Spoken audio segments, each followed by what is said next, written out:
السلام علیکم ورحمۃ اللہ وبرکاتہ۔ ان الحمد للہ نحمده ونستعینه ونستغفره ونعوذ باللہ من شرور انفسنا ومن سیئات اعمالنا من يهده الله فلا مضل له ومن يضلل فلا هادي له واشهد ان لا اله الا الله وحده لا شريك له واشهد ان محمدا عبده ورسوله اما بعد اعوذ باللہ من الشیطان الرجیم بسم اللہ الرحمن الرحیم یا ایہا الذین آمنوا اتقوا اللہ حق تقاته ولا تموتن الا وانتم مسلمون یا ایہا الناس اتقوا ربکم الذی خلقکم من نفس واحدہ وخلق منها زوجها وبث منهما رجالا كثيرا ونساء واتقوا الله الذي تساءلون به والارحام ان الله كان عليكم رقيبا يا أيها الذين آمنوا اتقوا الله وقولوا قولا سديدا يصلح لكم أعمالكم ويغفر لكم ذنوبكم ومن يطع الله ورسوله فقد فاز فوزا عظيما أعوذ بالله من الشيطان الرجيم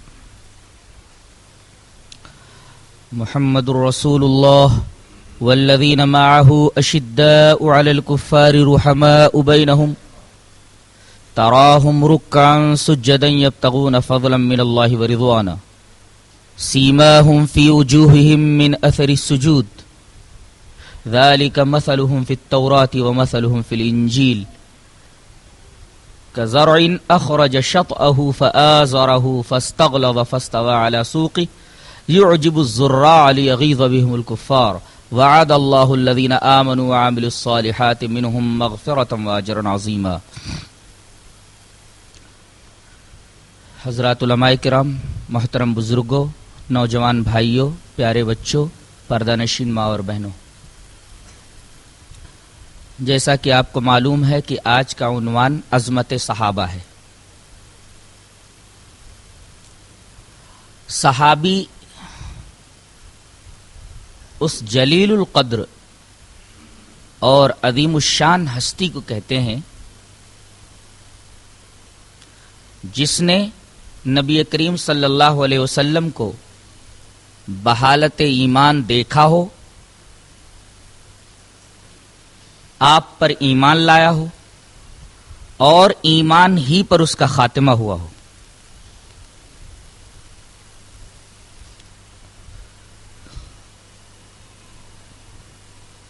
پورا قرآن حکیم صحابہ کرام رضوان اللہ تعالی علیہم اجمعین کی تعریف، توصیف، مدح سے بھرا پڑا ہے،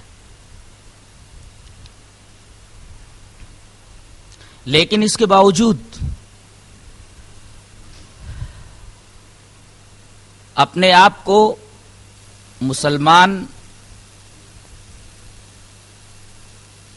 کہلانے کا دعوے دار طبقہ چند صحابہ کرام کو چھوڑ کر کے دیگر صحابہ کرام کو مرتد قرار دیتا ہے۔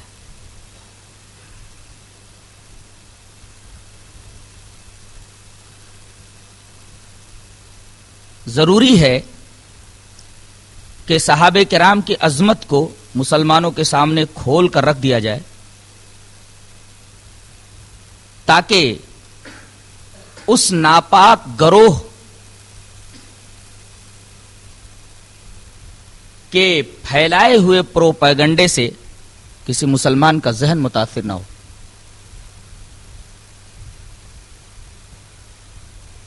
خطبہ مسنونہ کے بعد میں نے سورہ فتح کی آخری آیت جو بہت ہی طویل ہے میں نے آپ کے سامنے تلاوت کی۔ اس میں صحابہ کرام رضوان اللہ تعالی علیہم اجمعین کے تقریباً 7 اوصاف بیان کیے گئے ہیں۔ یوں فرمایا گیا کہ محمد صلی اللہ علیہ وسلم اللہ کے رسول ہیں، محمد رسول اللہ، والذین معہ، اور وہ لوگ جو آپ کے ساتھ ہیں۔ یوں بھی کہا جا سکتا تھا کہ محمد رسول اللہ واصحابہ، آپ کے صحابہ، لیکن آپ کے صحابہ نہ کہہ کر کے تعبیر یہ اختیار کی گئی والذین معہ، اور وہ لوگ جو آپ کے ساتھ ہیں. اس تعبیر سے اشارہ کرنا اس بات کی طرف مقصود ہے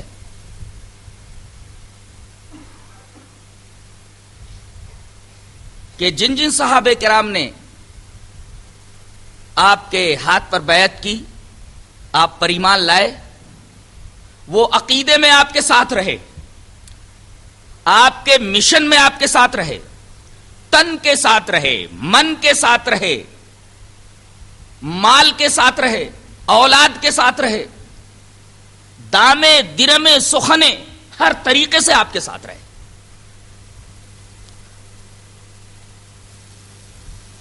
زندگی میں کبھی انہوں نے نبی کریم صلی اللہ علیہ وسلم کی یہ معیت نہیں چھوڑی، یہ ساتھ نہیں چھوڑا. ہر حکم کے اوپر انہوں نے سر تسلیم خم کیا.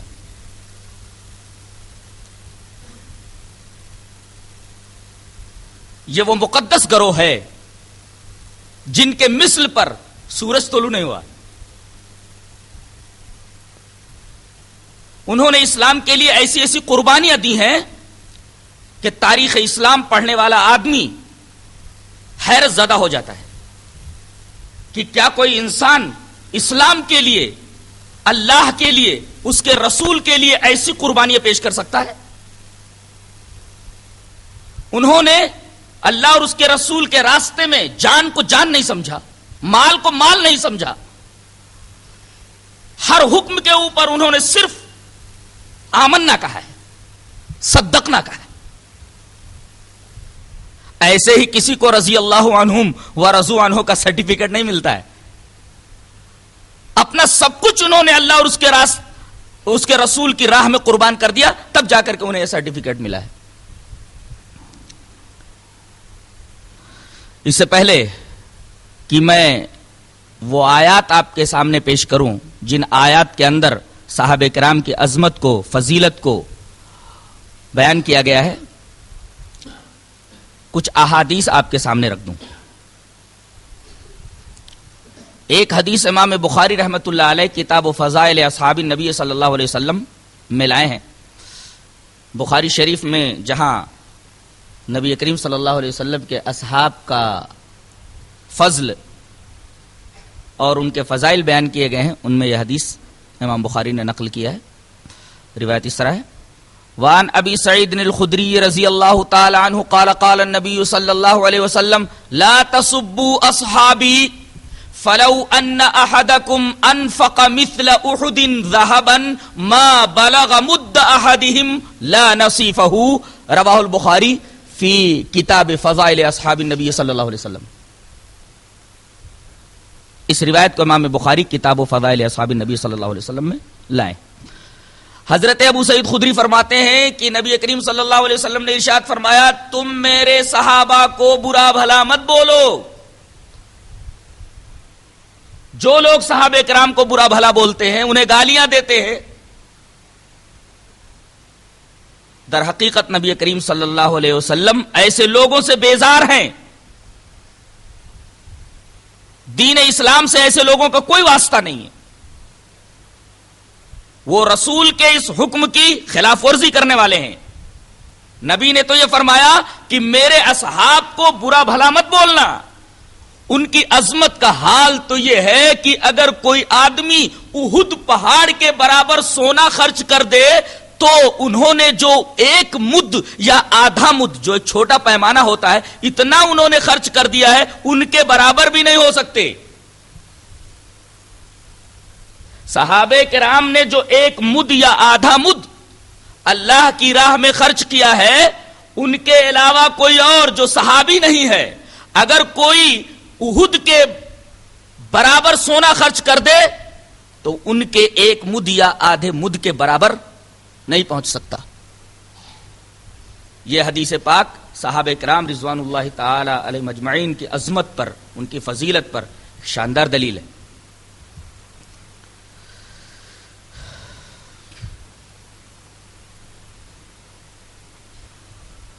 ایک اور حدیث ملاحظہ کریں.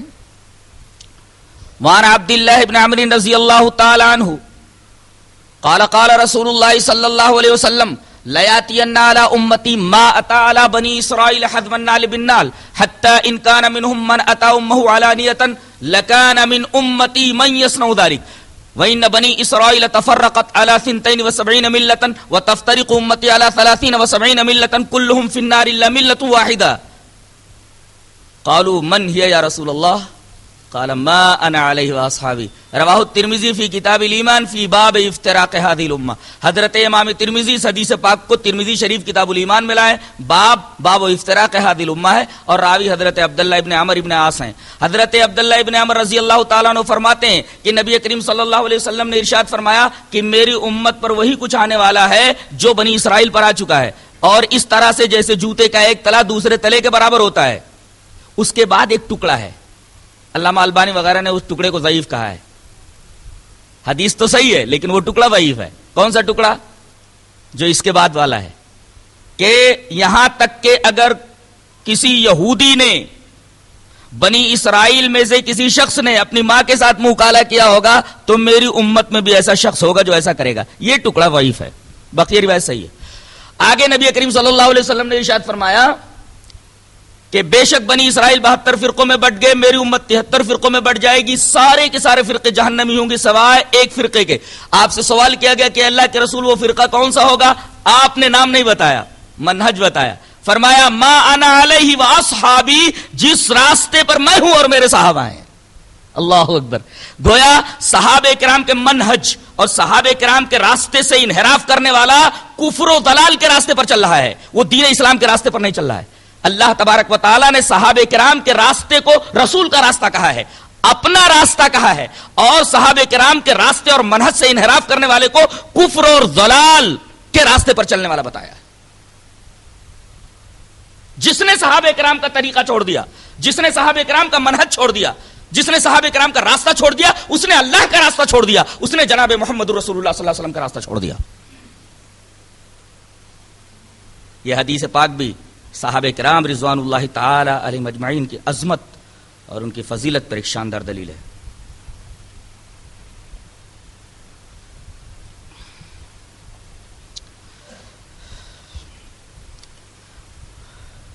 اب آئیے ان آیات کی طرف جن میں اللہ تبارک و تعالی نے رسول اللہ صلی اللہ علیہ وسلم کے اصحاب کی عظمت اور فضیلت کو بیان فرمایا. ایک جگہ اللہ نے ارشاد فرمایا والسابقون الاولون من المهاجرين والانصار والذين اتبعوهم باحسان رضي الله عنهم ورضوا عنه واعد لهم جنات تجري تحتها الانهار خالدين فيها ابدا ذلك الفوز العظيم. اس آیت کریمہ میں صحابہ کرام کے 3 گروہوں کا تذکرہ کیا گیا ہے. ایک گروہ ہے مہاجرین کا جنہوں نے اسلام لانے میں سبقت کی. ایک گروہ ہے انصار کا جنہوں نے اسلام لانے میں سبقت کی. اور تیسرا گروہ وہ ہے جو ان سابقون الاولون من المہاجرین والانصار کے بعد اسلام میں داخل ہوا اور انہوں نے پورے اخلاص کے ساتھ ان کی اتباع کی. صحابہ کرام کے یہ 3 گروہ ہو گئے. مہاجرین جنہوں نے بڑھ کر کے اسلام کو فوراً قبول کیا، انصار جنہوں نے بڑھ کر کے اسلام کو فوراً قبول کیا، سابقون الاولون من المہاجرین والانصار. اور تیسرا گروہ جو ان کے بعد ایمان کے شہر میں داخل ہوا، ان کے بعد انہوں نے اسلام قبول کیا اور پورے اخلاص کے ساتھ. یہ احسان کی قید وَاتَّبَعُوهُمْ بِإِحْسَان، احسان کی قید سے منافقین کو نکالا گیا ہے کہ بظاہر وہ بھی ایمان لائے اور ان کو بھی صحابہ مسلمان سمجھتے تھے، لیکن اللہ فرما رہا ہے چونکہ اخلاص کے ساتھ انہوں نے سابقون الاولون من المہاجرین والانصار کی اتباع نہیں کی، لہذا اس سے خارج ہو گئے. وہ لوگ اس میں شامل ہیں جنہوں نے صحابہ کرام کی اتباع، ان سابقون الاولون من المہاجرین والانصار کی اتباع اخلاص کے ساتھ کی. تمام صحابہ کرام آ گئے، منافقین کو خارج کر دیا گیا. گویا کہ تمام صحابہ کرام کا تذکرہ کرنے کے بعد اللہ تبارک و تعالی نے انہیں ایک سرٹیفکیٹ دیا، رضی اللہ عنہم ورضوا عنہ، اللہ ان سے راضی ہو گیا، یہ اللہ سے راضی ہو گئے۔ بدلے میں انہیں کیا دیا گیا؟ وَأَعَدَّ لَهُمْ جَنَّاتٍ تَجْرِي تَحْتَهَا الْأَنْهَارُ خَالِدِينَ فِيهَا أَبَدًا، اللہ تبارک و تعالی نے ان کے لیے جنت تیار کر رکھی ہے جس کے نیچے نہریں بہ رہی ہیں اور اس کے اندر وہ ہمیشہ رہیں گے۔ ذَلِكَ الْفَوْزُ الْعَظِيمُ، ایسے مقدس گروہوں کے لیے، ایسے مقدس گروہ کے لیے جنہیں صحابہ کہا جاتا ہے، عظیم کامیابی سے نواز دیا گیا۔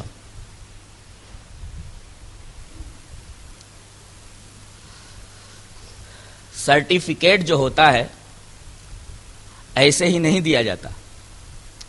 دنیا میں کوئی حکومتی ادارہ یا کوئی اسکول یا کوئی تنظیم، کوئی کالج، کوئی یونیورسٹی ایسے ہی کسی آدمی کو سرٹیفکیٹ اور سند نہیں دے دیتی۔ سند دینے سے پہلے، سرٹیفکیٹ دینے سے پہلے اس کا انٹرویو لیا جاتا ہے، اس کی جانچ پڑتال کی جاتی ہے، اس کا امتحان لیا جاتا ہے۔ امتحان لیے جانے کے بعد جب امتحان میں کامیاب ہوتا ہے تب سرٹیفکیٹ دی جاتی ہے۔ یہ تو دنیا کا بھی قاعدہ ہے، ہر ادارے کا، ہر تنظیم کا، ہر اسکول کا، ہر کالج کا، ہر یونیورسٹی کا یہ دستور ہے، یہ قانون ہے۔ اللہ تبارک و تعالی نے فرمایا ہم نے صحابہ کرام کے ایک مقدس گروہ کو ایسے ہی رضی اللہ عنہم ورضوا عنہ کا سرٹیفکیٹ نہیں دے دیا ہے، بلکہ پوری جانچ پڑتال کی ہے ہم نے۔ اللہ فرماتا ہے اولئک الذین امتحن اللہ قلوبہم للتقوی، ہم نے ان کے دلوں کو آزمایا ہے، ہم نے ان کے دلوں کا امتحان لیا ہے، اور جب ہمیں یہ معلوم ہو گیا کہ ان کے دل تقوی سے بھرے ہوئے ہیں تب ہم نے ان کو رضی اللہ عنہ ورضوا عنہ کا سرٹیفکیٹ دیا ہے۔ دیکھیے یہاں لفظ امتحان آیا ہے، امتحان۔ امتحان کے بعد کوئی ادارہ کسی کو سرٹیفکیٹ دیتا ہے، امتحان کے بعد کوئی تنظیم کسی کو سرٹیفکیٹ دیتی ہے، امتحان کے بعد کوئی کالج کسی کو سند دیتا ہے، امتحان کے بعد کوئی یونیورسٹی کسی کو ڈگری دیتی ہے۔ یہ جو ڈگری دی گئی رضی اللہ عنہ ورضوا عنہ کا صحابہ کرام کو، اللہ فرماتا ہے ایسے ہی نہیں دے دیا، ہم نے امتحان لیا ہے۔ اولئک الذین امتحن اللہ قلوبہم للتقوی، ہم نے ان کے دلوں کا امتحان لیا ہے تقوی کے لیے۔ جب ہم نے جانچ پڑتال کر لی پوری طرح کہ ان کے دل تقوی سے معمور ہے تو اس امتحان میں ان کو کامیاب کر کے ہم نے انہیں رضی اللہ عنہ ورضوا عنہ کا سرٹیفکیٹ دیا۔ اب اگر کوئی شیعہ یہ کہے کہ چند صحابہ کرام کے علاوہ بقیہ سب منافق تھے، اس آیت کریمہ کو اس کے پاس کیا جواب ہوگا؟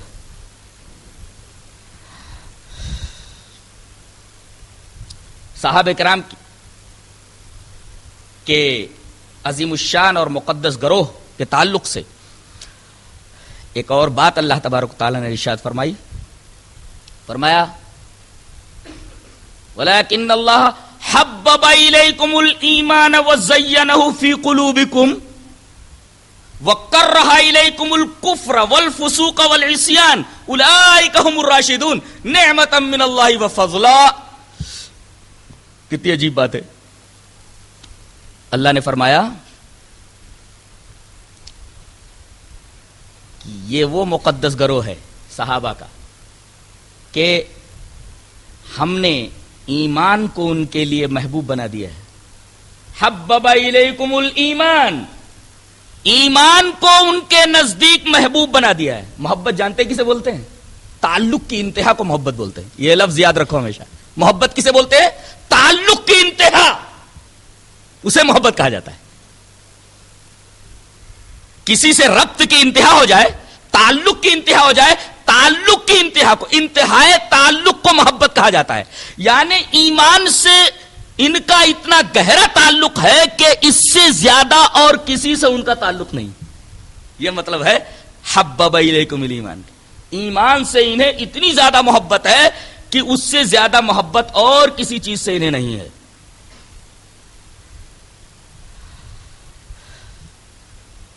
اور ایک بات اور اللہ نے فرمائی کہ وَزَيَّنَهُ فِي قُلُوبِكُمْ، تمہارے دلوں کے اندر اے صحابہ ہم نے ایمان کو مزین کر دیا ہے۔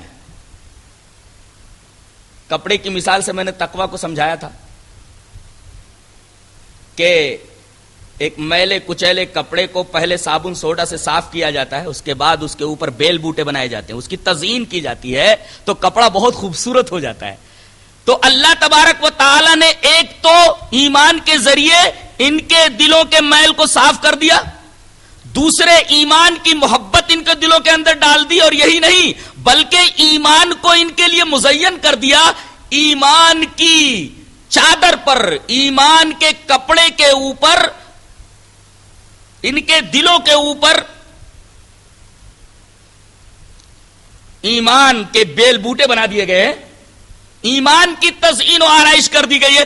ایمان کے علاوہ انہیں کچھ اچھا نہیں لگتا. جیسے کپڑے کے اوپر بیل بوٹے بہت اچھے لگتے ہیں، ایسے ہی ان کے دلوں کے اوپر ہم نے ایمان کی تزئین اور آرائش کر دی ہے. ایمان کے علاوہ انہیں کچھ اچھا ہی نہیں لگتا ہے. ایک تو ایمان ان کے نزدیک محبوب، دوسرے ایمان کے علاوہ انہیں کچھ اور اچھا ہی نہیں لگتا ہے. اور اس کے مقابلے میں وَكَرَّهَ إِلَيْكُمُ الْكُفْرَ وَالْفُسُوقَ وَالْعِصْيَانَ،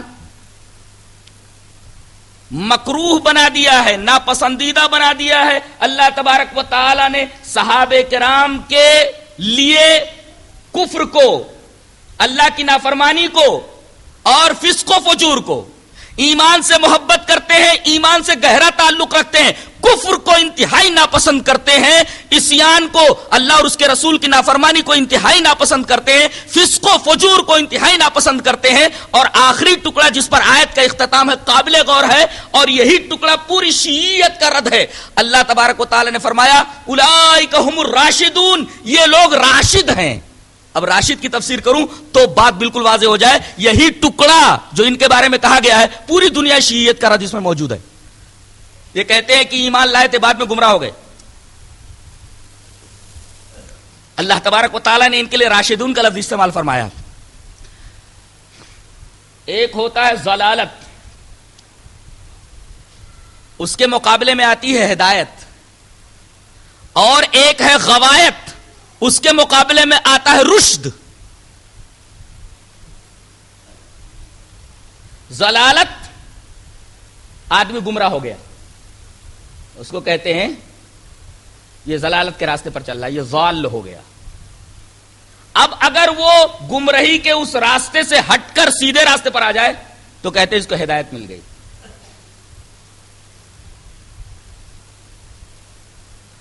رشد کسے کہتے ہیں؟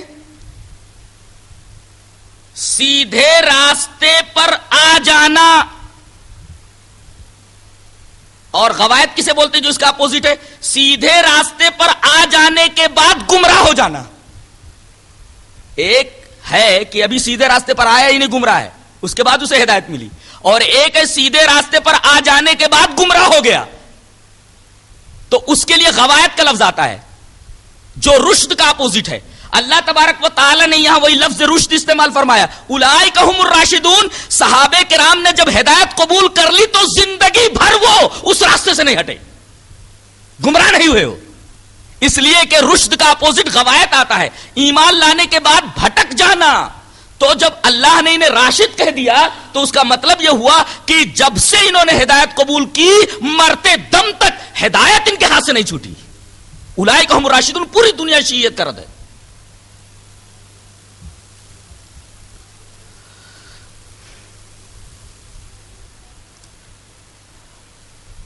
ایک جگہ اور اللہ تبارک و تعالی نے ارشاد فرمایا، اور یہ بات 1500 صحابہ کرام کے بارے میں کہی جا رہی ہے. سورہ فتح کی آیت ہے لقد رضی اللہ عن المؤمنین اذ یبایعونک تحت الشجرۃ فعلم ما فی قلوبہم فجعل من دون ذلک فتحا قریبا. اس کے کئی ٹکڑے قابل غور ہیں. لقد رضی اللہ عن المؤمنین، اللہ راضی ہو گیا ان تمام مومنین سے. یہ ان صحابہ کرام کے بارے میں بات کہی جا رہی ہے جو نبی کریم صلی اللہ علیہ وسلم کے ساتھ حدیبیہ کی صلح کے وقت موجود تھے. سب کو مومن کہا گیا ہے. بڑی چیز ہے. اذ یبایعونک تحت الشجرہ، یہ آپ کے ہاتھ پر بیعت کر رہے تھے درخت کے نیچے. سبوں نے آپ کے ہاتھ پر بیعت کی ہے. تیسری چیز جو اس پوری آیت کی جان ہے اور صحابہ کرام کی فضیلت اور عظمت پر دلیل ہے. فَعَلِمَ مَا فِي قُلُوبِهِمْ، اللہ نے جان لیا کہ ان کے دلوں میں کیا ہے.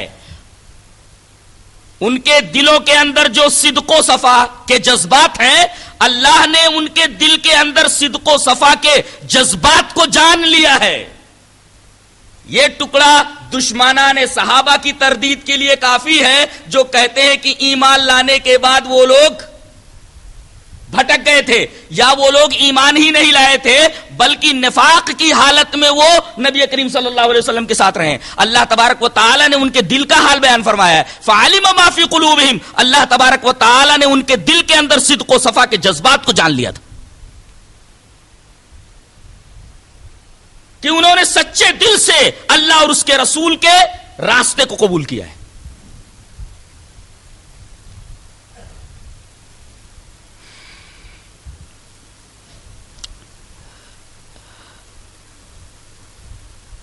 ایک جگہ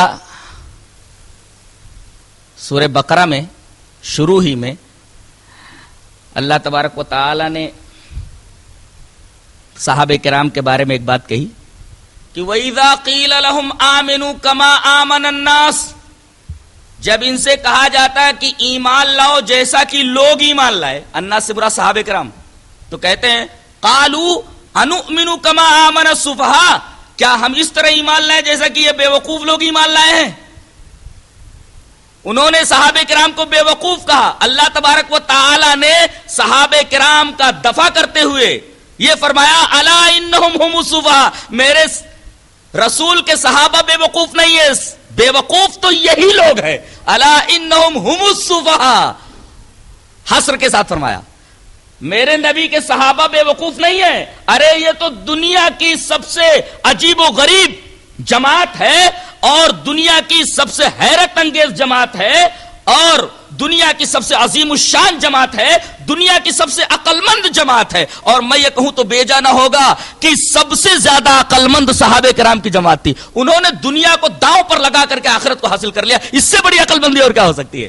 دنیا فانی کو حاصل کر کے انہوں نے عالم ابدی کو ہمیش کے لیے، اس کی نعمتوں کو ہمیش کے لیے حاصل کر لیا. اس سے زیادہ عقل مند اور کون لوگ ہو سکتے؟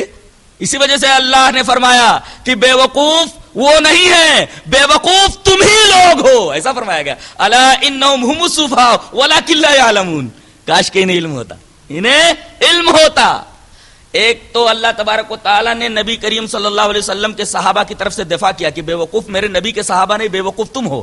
اور دوسری بات یہاں یہ معلوم ہوئی کہ صحابہ کرام کے ایمان کو معیار اور کسوٹی قرار دیا گیا ہے کہ اپنے ایمان کو اگر جانچنا ہو تو ایک کسوٹی رکھ دی گئی ہے، ایک معیار رکھ دیا گیا، وہ صحابہ کرام کا ایمان ہے. صحابہ کرام کا ایمان معیار اور کسوٹی ہے. اگر ایسا ایمان تمہارا ہے جیسا میرے رسول کے صحابہ ایمان لائے، اگر تم ویسے ہی ایمان لاتے ہو تب تم ہدایت یاب ہو. سورہ بقرہ کے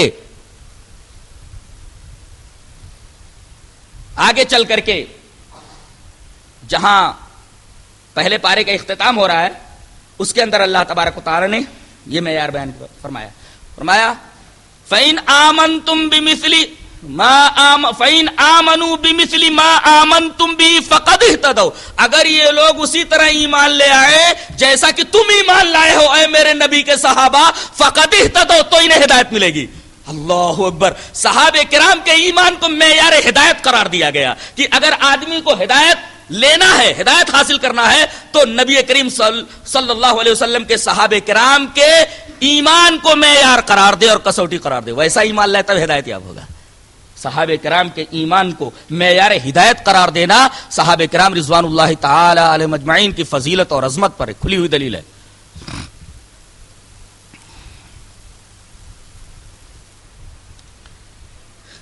ایک جگہ تو فرما دیا گیا کہ اگر کوئی میرے نبی کے صحابہ کے راستے سے ہٹ جائے تو اس کے لیے جہنم ہے. فرمایا گیا وَمَن يُشَاقِقِ الرَّسُولَ مِن بَعْدِ مَا تَبَيَّنَ لَهُ الْهُدَى وَيَتَّبِعْ غَيْرَ سَبِيلِ الْمُؤْمِنِينَ نُوَلِّهِ مَا تَوَلَّى وَنُصْلِهِ جَهَنَّمَ. جو رسول کی مخالفت کرے اور مومنین کے راستے کی اتباع نہ کرے، یہاں المومنین سے برا صحابہ کرام، صحابہ کرام کے راستے سے ہٹ کر کے کسی اور کا راستہ پکڑ لے نصلہ جہنم، تو ہم اس کو جہنم میں ڈال دیں گے. گویا صحابہ کرام کے راستے سے ہٹنا جہنم میں اپنے آپ کو داخل کرنے کے مرادف ہے.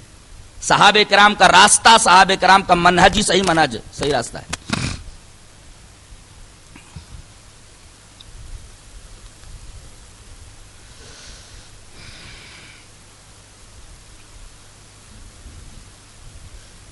ایک جگہ صحابہ کرام کے تینوں گروہوں کی تعریف فرمائی اللہ تبارک تعالیٰ نے.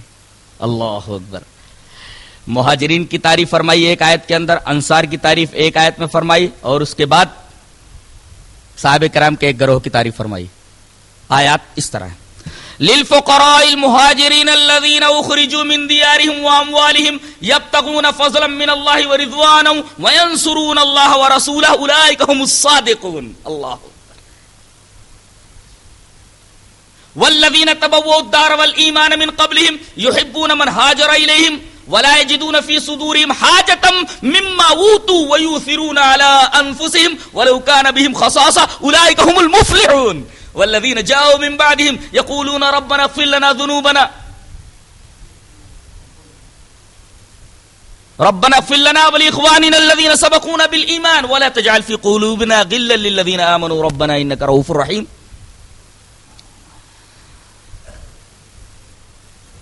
وہ غریب مہاجرین جو اپنے گھروں سے اور اپنے مالوں سے نکال دیے گئے، ان کا مال چھین لیا گیا، ان کی جائیداد چھین لی گئی، ان کا گھر چھین لیا گیا، ان کے دیار سے ان کو نکال دیا گیا، ان کو گھر سے بے گھر کر دیا گیا.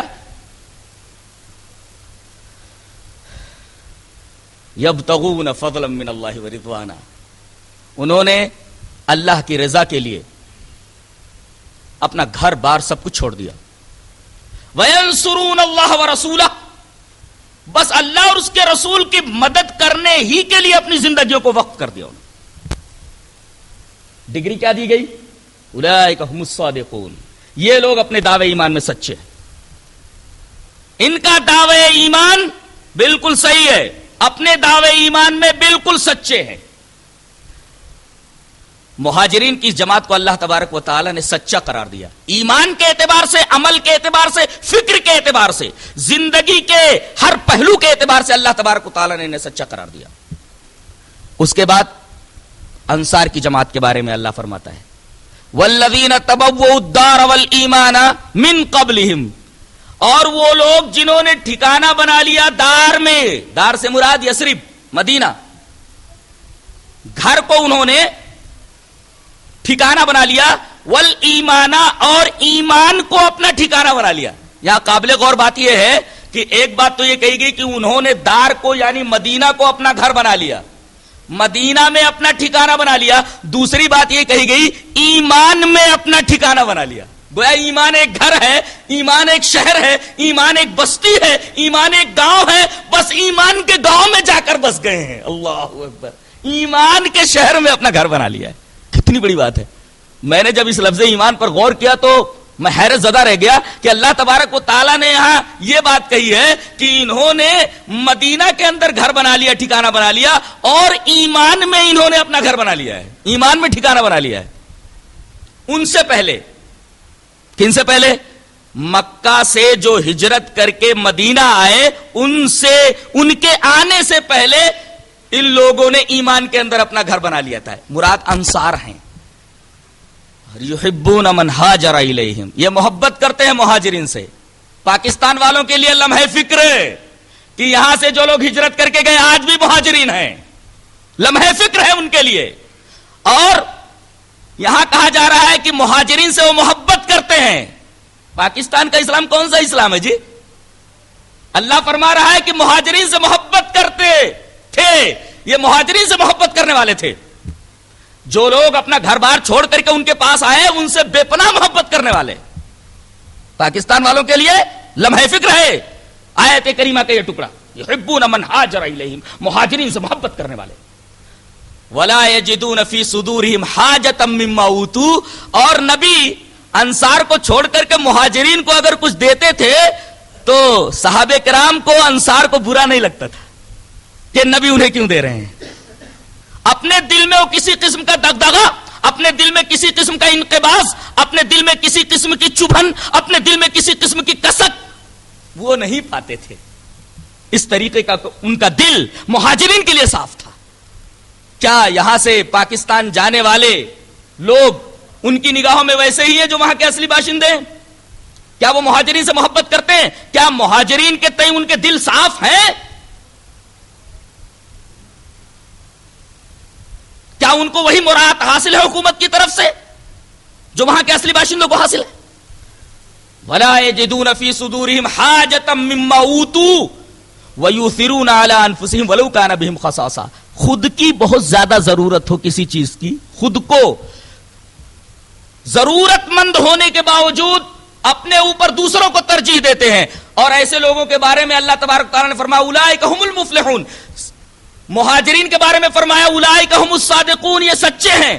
اور انصار کے بارے میں فرمایا اولئک هم المفلحون، یہ کامیاب ہیں. ایک کو صادق ہونے کا سرٹیفکیٹ دے دیا اور دوسرے کو کامیاب ہونے کا. وَيُؤْثِرُونَ عَلَىٰ أَنفُسِهِمْ وَلَوْ كَانَ بِهِمْ خَصَاصَةٌ کی تفسیر میں امام بخاری رحمۃ اللہ علیہ ایک حدیث پاک بخاری کتاب التفسیر میں لائے ہیں کہ نبی کریم صلی اللہ علیہ وسلم کے پاس ایک آدمی آیا، چاہتا تھا کہ میں نبی کا مہمان بنوں، لیکن اس وقت نبی کریم صلی اللہ علیہ وسلم کے پاس مہمان نوازی کے لیے کچھ نہیں تھا. حضرت ابو طلحہ انصاری نے کہا کہ اللہ کے رسول کے مہمان کو اپنا مہمان بنا لیتا ہوں. گھر لے گئے، بیوی سے کہا کھانے کے لیے کچھ ہے؟ شام کا کھانا رکھا. کہا کہ ایسا کریں گے کہ بچوں کو کسی طریقے سے بہلا پھسلا کر سلا دیں گے اور مہمان کو کھانا کھلا دیں گے، اور جب ہم لوگ کھانے کے لیے بیٹھیں گے تو چراغ بجھا دیں گے تاکہ مہمان یہ سمجھے کہ ہم لوگ بھی اس کے ساتھ کھا رہے ہیں اور اس کا پیٹ بھر جائے. انہوں نے ایسا ہی کیا. صبح جب حضرت ابو طلحہ نبی کریم صلی اللہ علیہ وسلم سے فجر میں ملے، نبی کریم صلی اللہ علیہ وسلم انہیں دیکھ کر مسکرائے، اس لیے کہ رات ہی میں یہ آیت نازل ہو چکی تھی. اللہ کے رسول نے فرمایا یہ آیت ہماری بیوی کے بارے میں نازل ہوئی ہے. وَيُؤْثِرُونَ عَلَىٰ أَنفُسِهِمْ وَلَوْ كَانَ بِهِمْ خَصَاصَةٌ. جس چیز کی خود انہیں بہت زیادہ ضرورت تھی، ضرورت مند ہونے کے باوجود اپنے آپ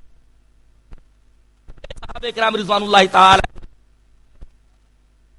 تبھی تو اللہ نے کہا اولئک هم المفلحون، یہ کامیاب لوگ ہیں.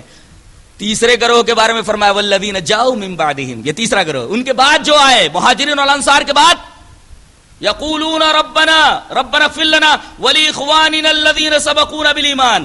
اے ہمارے رب ہمیں بخش دے اور ہمارے ان بھائیوں کو بخش دے جو ہم سے پہلے ایمان کے اوپر اٹھ چکے، اور ہمارے دلوں میں ایمان والوں کے لیے کینہ مت بنا. یہ آیت کریمہ بھی بتا رہی ہے کہ صحابہ کرام سے جو کینہ رکھتا ہے در حقیقت وہ مسلمان نہیں ہے. صحابہ کرام سے محبت رکھنے والے مسلمان ہیں، صحابہ کرام سے بغض اور کینہ اور عداوت رکھنے والے لوگ دائرہ اسلام سے خارج ہیں.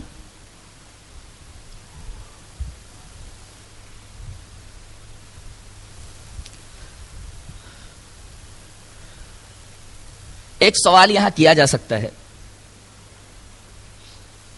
کہ صحابہ کرام سے بہت ساری غلطیاں ہوئیں، کسی سے زنا سرزد ہوا، کوئی میدان جنگ چھوڑ کر بھاگ کھڑا ہوا. حضرت عثمان غنی رضی اللہ تعالیٰ عنہ پر یہ الزام ہے کہ وہ میدان جنگ سے بھاگ کھڑے ہوئے تھے. بعض صحابہ کرام کے بارے میں زنا کا ثبوت ملتا ہے اور کچھ غلطیوں کا صدور صحابہ کرام سے ملتا ہے.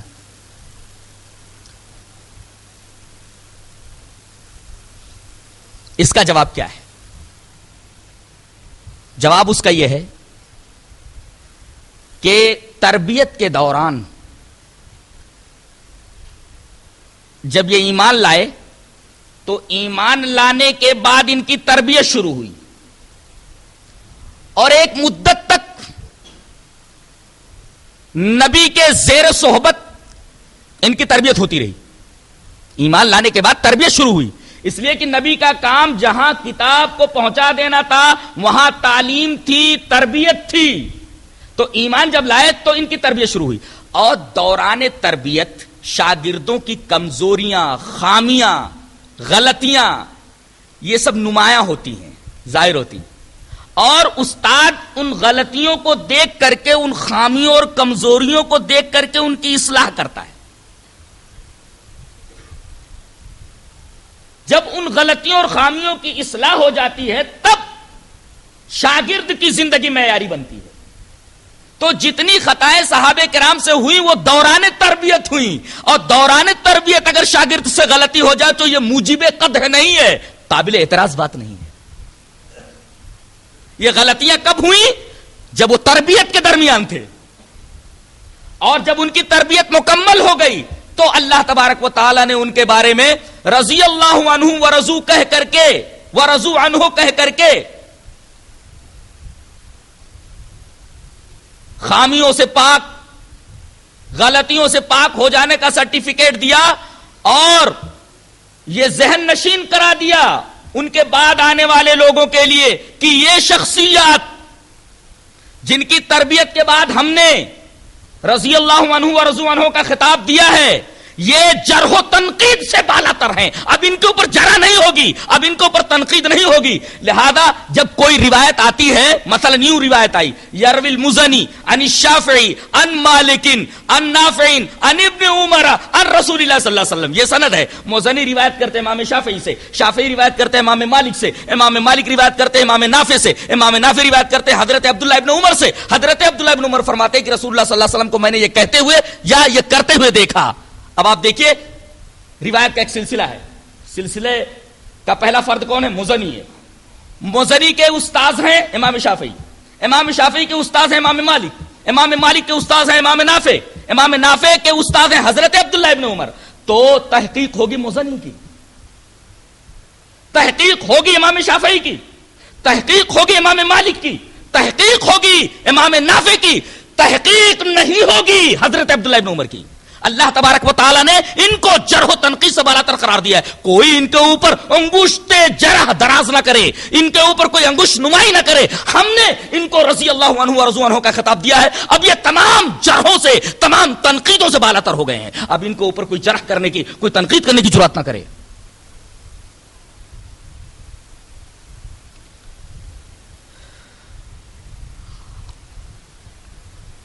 ایک سوال اور،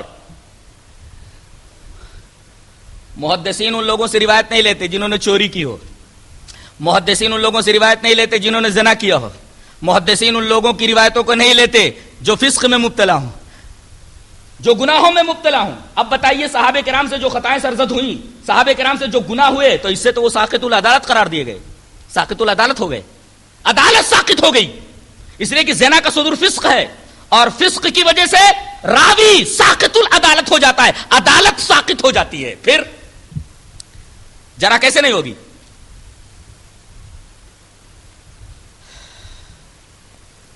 جواب اس کا یہ ہے کہ اللہ تبارک و تعالی نے ان کی خطاؤں کے بعد انہیں جنت کی بشارت دے دی ہے، سب کے بارے میں. دلیل پہلے لے لیں. لا يستوي منكم من انفق من قبل الفتح وقاتل اولئك اعظم درجة من الذين انفقوا من بعد وقاتلوا وكلا وعد الله الحسنى. فنش. وہ لوگ برابر نہیں ہو سکتے ان لوگوں کے جو فتح مکہ کے بعد ایمان لائے. فتح مکہ سے پہلے جن لوگوں نے اللہ کے راستے میں خرچ کیا، اللہ کی راہ میں لڑے، ان کے برابر وہ لوگ نہیں ہو سکتے جو فتح مکہ کے بعد اسلام لائے. فتح مکہ کے بعد وہ لوگ لڑے، فتح مکہ کے بعد انہوں نے خرچ کیا، یہ دونوں برابر نہیں ہو سکتے. لیکن وہ کلم وعد اللہ الحسنى، ہر ایک کے لیے اللہ نے جنت کا وعدہ کر دیا. حسنى جنت کا نام ہے. اللہ اکبر، جنت کا نام حسنى ہے. کیا پیارا نام ہے. پوری جنت انتہائی حسین ہے. اللہ، اس کا نام ہی حسنى رکھ دیا گیا ہے. ایسی حسین کوئی جگہ نہیں ہے، اللہ نے اس کا نام ہی حسنى رکھ دیا ہے. حسین شے، حسین چیز، حسین جگہ. وَكُلًّا وَعَدَ اللَّهُ الْحُسْنَى، اللہ تعالیٰ نے تمام صحابے کلن، all of them، ان سب کے بارے میں جنت کا وعدہ کر لیا ہے کہ سب جنتی ہیں. یعنی ان کی توبہ قبول کر لی گئی ہے. اگر توبہ قبول نہ ہوتی تو پھر وَكُلًّا وَعَدَ اللَّهُ الْحُسْنَى نہ کہا جاتا. عام افراد امت کے بارے میں یہ ضمانت نہیں ہے کہ ان کی توبہ قبول ہوئی کہ نہیں ہوئی, لہذا ان پر جرح ہوگی, ان پر تنقید ہوگی. لیکن صحابہ کرام کی غلطیوں کے بعد چونکہ اللہ تبارک و تعالیٰ نے وَكُلًّا وَعَدَ اللَّهُ الْحُسْنَى کہا ہے, لہذا یہ معلوم ہوا کہ ان کی دعا قبول ہو گئی ہے. یہ بالکل واضح بات ہے, بالکل یقینی بات ہے. لہذا وہ ان خطاؤں کے بعد بھی ساقط العدالت نہیں قرار دیے گئے, اس لیے کہ قرآن نے کہہ دیا کہ ان کی دعا قبول ہو گئی ہے اور ان کی توبہ قبول کر لی گئی ہے. جبکہ ان کے علاوہ عام افراد امت کے بارے میں یہ ضمانت نہیں ہے کہ ان کی توبہ قبول ہو گئی ہے یا نہیں. لہذا وہ اعتراض دفع ہو گیا کہ فسق کی وجہ سے وہ جب ساقط العدالت قرار پائے تو پھر ان پر جرح اور تنقید کیوں نہیں ہے, وہ جرح و تنقید سے بالا کیوں ہیں.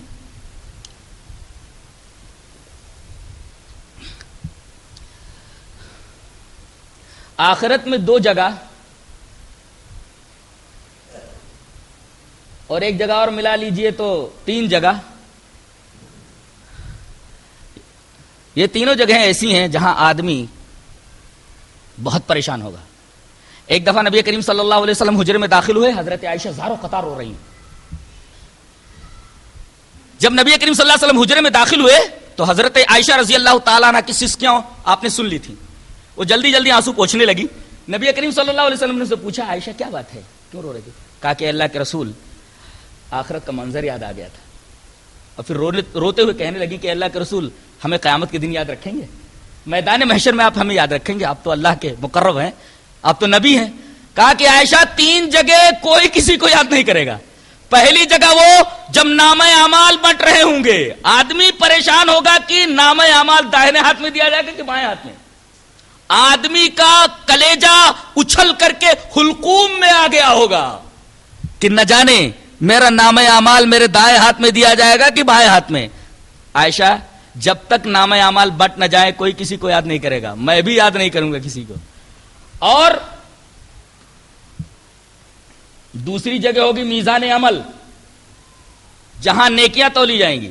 جب تک آدمی کو یہ معلوم نہ ہو جائے کہ میری نیکیوں کا پلڑا بھاری ہو گیا, کوئی کسی کو یاد نہیں کرے گا. اور تیسری جگہ ہے جب پل صراط پر آدمی چل رہا ہوگا, میں بھی کسی کو یاد نہیں کروں گا. ان تینوں جگہوں پر میدان محشر میں جس کے بائیں ہاتھ میں نامہ اعمال دے دیا گیا رسوا ہو گیا, پل صراط پر جس کا نور بجھ گیا ناکام ہو گیا. وہ اللہ تبارک و تعالیٰ نے سارے صحابہ کرام کے بارے میں یہ دونوں باتیں فرمائی ہیں. کیا؟ یوم لا یخزی اللہ النبی والذین معہ, قیامت کے دن اللہ اپنے نبی کو اور صحابہ کو رسوا نہیں کرے گا. اللہ اکبر. ان کے دائیں ہاتھ میں نامہ اعمال دیا جائے گا, ان کی نیکیوں کا پلڑا جھک جائے گا. پورے میدان محشر کے لوگ دیکھیں گے کہ یہ نبی کریم صلی اللہ علیہ وسلم کے صحابہ ہیں. یہ ان کی عظمت ہے, ان کی فضیلت ہے کہ نیکیوں کا پلڑا جھک گیا ہے اور ہر ایک صحابی کے دائیں ہاتھ میں نامہ اعمال دیا گیا ہے. قیامت کے دن اللہ اپنے نبی کو اور صحابہ کو رسوا نہیں کرے گا. یوم لا یخزی اللہ النبی والذین معہ, اللہ اپنے نبی کو رسوا نہیں کرے گا اور ان لوگوں کو جو آپ کے ساتھ ہیں یعنی صحابہ کرام. اچھا, پل صراط کا معاملہ, یسعی نورہم بین ایدیہم وبایمانہم, پل صراط پر جب آئیں گے تو ان کے دائیں بائیں نور چل رہا ہوگا اور یہ دعا کریں گے, یقولون ربنا اتمم لنا نورنا واغفر لنا, اے اللہ ہمارے نور کو پل صراط کراس ہونے تک بجھنے مت دینا, اس کی لائٹ کو برقرار رکھنا, اسے مکمل کر دینا. یقولون ربنا اتمم لنا نورنا, نور مت بجھانا, اللہ نور نہیں بجھائے گا. پل صراط پر کامیابی سے گزر جائیں گے, میدان محشر میں رسوا نہیں ہوں گے. یہ صحابہ کرام رضوان اللہ تعالی علیہم اجمعین کی عظمت اور ان کی فضیلت.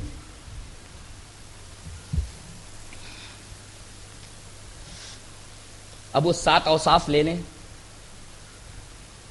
جن کو ابھی میں نے بیان نہیں کیا. والذین معہ, محمد رسول اللہ صلی اللہ علیہ وسلم اللہ کے رسول ہیں اور وہ لوگ جو آپ کے ساتھ ہیں, ساتھ ہیں. اللہ اکبر, بڑا پیارا جملہ ہے. تن من دھن ہر چیز سے آپ کے ساتھ ہے. والذین معہ پہلی صفت. دوسری صفت اشداء علی الکفار, کفار کے اوپر انتہائی شدید سخت. رحماء بینہم, آپس میں بڑے رحیم. علامہ اقبال نے کہا ہے, ہو حلقے یاراں تو بریشم کی طرح نرم, ہو حلقے یاراں تو بریشم کی طرح نرم, رزم حق و باطل ہے تو فولاد ہے مومن. تو صحابہ کرام رضوان اللہ تعالی مجمعین ان دو ٹکڑوں کے مصداق تھے. اشداء علی الکفار رحماء بینہم والذین معہ اشداء علی الکفار رحماء بینہم تراہم رکعا سجدا. ان کو آپ دیکھیں گے رکوع سجدہ کرتے ہوئے، نمازوں کے بڑے پابند، تہجد گزار. سیماہم فی وجوہہم من اثر السجود، ان کے چہروں پر، ان کے ماتھے پر سجدوں کے نشانات دیکھیں گے آپ. پانچویں صفت ذالک مثلہم فی التوراۃ ومثلہم فی الانجیل. ان کی مثال تورات میں بھی اور انجیل میں بھی ہے. اور ایک ٹکڑا وہاں اور رہ گیا، یبتغون فضلا من اللہ ورضوانا. یہ ساتویں صفت ہے کہ اتنی جد و جہد یہ کر رہے ہیں دنیاوی لالچ کے لیے نہیں، جنگوں کی مصیبت برداشت کر رہے ہیں، اپنی اولاد کو کٹوا دے رہے ہیں، اپنا مال قربان کر دے رہے ہیں، گرمی کو گرمی نہیں سمجھ رہے، برسات کو برسات نہیں سمجھ رہے، ٹھنڈی کو ٹھنڈی نہیں سمجھ رہے. اللہ کے راستے مقصود کیا ہے؟ دنیا نہیں. یبتغون فضلا من اللہ ورضوانا. اللہ تبارک و تعالیٰ کا فضل اور اس کی خوشنودی چاہ رہے، بس اللہ خوش ہو جائے، اللہ کا فضل مل جائے، بس. یہ 7 صفات صحابہ کرام کی ایسی ہیں، اللہ تبارک و تعالیٰ نے ان کی ان 7 صفات کو ذکر کر کے بتا دیا کہ یہ اتنی عظیم الشان جماعت ہے کہ ان کے مثل کے اوپر، ان کے نظیر کے اوپر سورج اور چاند طلوع نہیں ہوئے. اور پھر اس کے بعد حالتیں بیان کی گئی. کزرعن، ان کی مثال اس کھیتی کی طرح ہے. اخرج شطأہ، جس نے اپنی کوپل نکالی. دیکھو ایک دانہ ڈالو تو پہلے کیا نکلتا ہے؟ کوپل. بہت کمزور ہوتا ہے کوپل جو ہوتا ہے نا، یہ بہت کمزور ہوتی ہے. اس کے بعد فآزرہ، پھر تھوڑا ٹائٹ ہوتی ہے، وہ طاقت آتی ہے اس میں. اس کے بعد فاستغلظ، تیسری حالت ہے ذرا تنا موٹا ہو جاتا ہے. 3 حالت. فاستوى علی سوقہ، پھر اپنی پنڈلی کے اوپر سیدھی ہو جاتی ہے، کھڑی ہو جاتی ہے ایک دم.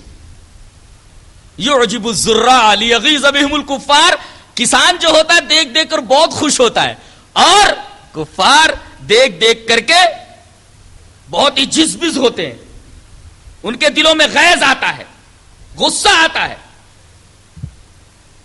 استدلال کیا جا سکتا ہے کہ صحابہ کرام کے بارے میں جو غیظ رکھے، غصہ رکھے، مومن نہیں ہے وہ.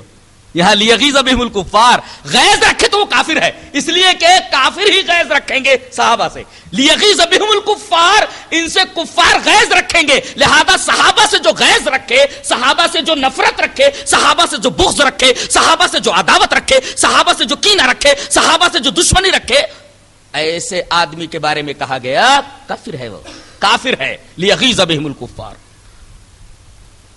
اور آخری بات فرمائے گی وعد اللہ الذین آمنوا وعملوا الصالحات منہم مغفرۃ واجرا عظیما. اللہ نے وعدہ کر لیا ہے ان لوگوں سے، یہ لوگ ایمان بھی لائے، نیک عمل بھی کیا، ان کے لیے ہم نے بخشش کا وعدہ کر لیا ہے اور اجر عظیم کا وعدہ کر لیا ہے.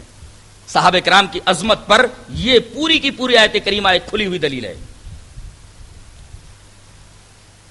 حالتوں کو دیکھ لیجئے تو ایک بات اور واضح ہوتی ہے، اگر پسند آئے تو لے لو، کہ کوپل نکلی نبی کے زمانے میں، تھوڑی طاقتور ہوئی، فآزرہ، اخرج شطأہ نبی کے زمانے میں، فآزرہ حضرت ابوبکر کے زمانے میں، فاستغلظ تنا موٹا ہو گیا حضرت عمر کے زمانے میں، اور فاستوى علی سوقہ حضرت عثمان کے زمانے میں، اور یعجب الزراع لیغیظ بہم الکفار، کسان کو دیکھ دیکھ کر خوشی ہو رہی ہے اس کھیتی کو، اور کفار غیظ کر رہے ہیں حضرت علی کے زمانے میں.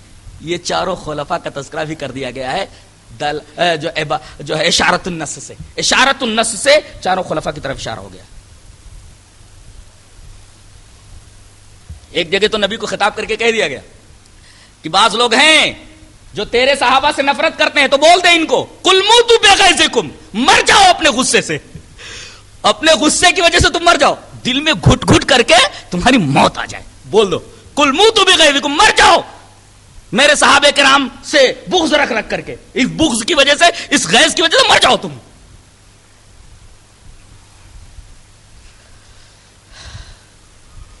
صحابہ کرام کی مثال دیکھیے کتنی پیاری ہے. کوئی حکومت چلانے کے لیے کچھ شعبے ہوتے ہیں ضروری اور بنیادی. ایک حاکم ہوتا ہے، ایک نائب حاکم ہوتا ہے، ایک وزیر داخلہ ہوتا ہے، ایک وزیر خارجہ ہوتا ہے، ایک وزیر تعلیم ہوتا ہے، ایک وزیر دفاع ہوتا ہے، ایک قائد حزب اختلاف ہوتا ہے اپوزیشن، اور اکابرین قوم ہوتے ہیں، علماء امت ہوتے ہیں، سائنسداں اور اسکالرز ہوتے ہیں. یہ شعبے ہوتے ہیں کسی حکومت کو چلانے کے لیے. پہلے نبی کریم صلی اللہ علیہ وسلم حاکم تھے، آپ کے چلے جانے کے بعد حاکم حضرت ابو بکر. اب وزیر داخلہ کون؟ حضرت عمر. نائب حاکم کون؟ اگر حاکم مان لیا جائے حضرت ابو بکر کو تو نائب حاکم حضرت عمر، اور وزیر حاکم حضرت ابو بکر. اسی طریقے سے آپ دیکھیں وزیر داخلہ حضرت عمر، وزیر خارجہ حضرت عثمان بن عفان رضی اللہ تعالیٰ عنہ.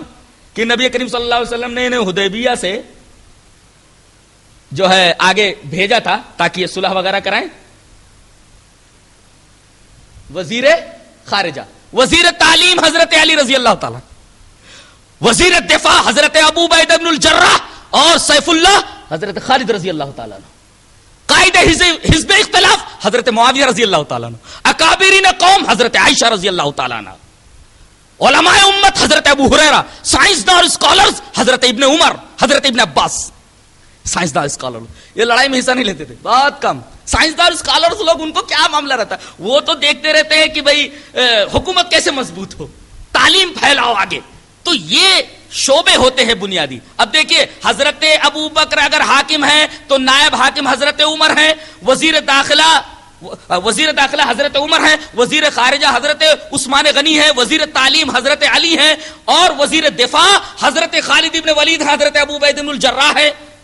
قائد حزب اختلاف اپوزیشن پارٹی حضرت معاویہ رضی اللہ تعالیٰ عنہ ہے. اسی طریقے سے اکابرین امت دیکھیے جو کہیں مسئلہ درمیان میں آ جائے اختلاف کا تو بیچ میں پڑھ کر کے صلح صفائی کرتے ہیں. حضرت عائشہ رضی اللہ تعالیٰ عنہ کہ جب اختلاف ہوا حضرت علی میں اور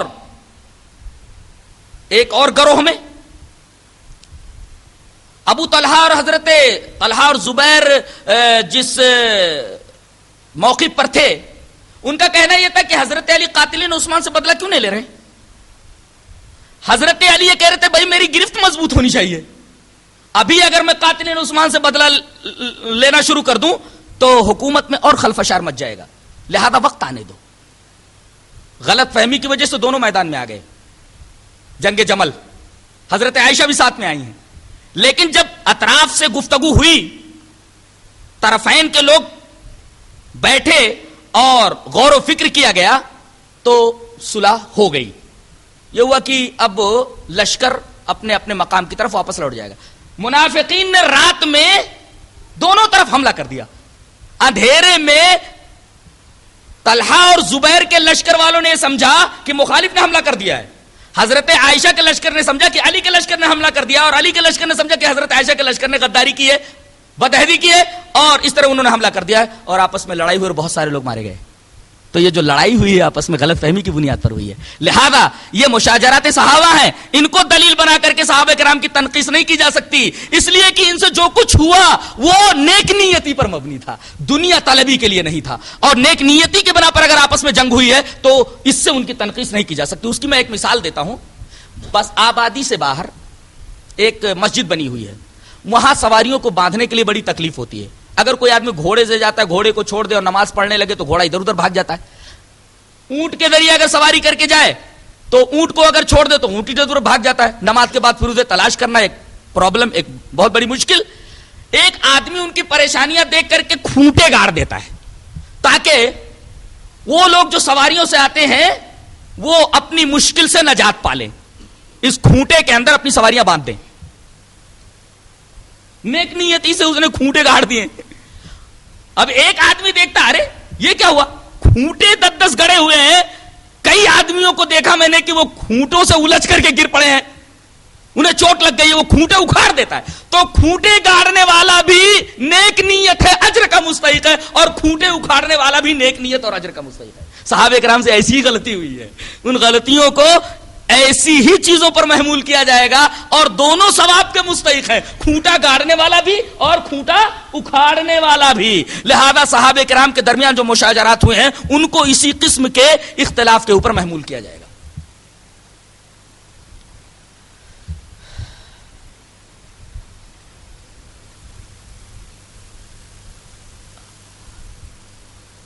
ایک بات اور ابھی ذہن میں آئی کہ صحابہ کرام کے اوپر جرح کیوں نہیں ہو سکتی، تنقید کیوں نہیں ہو سکتی؟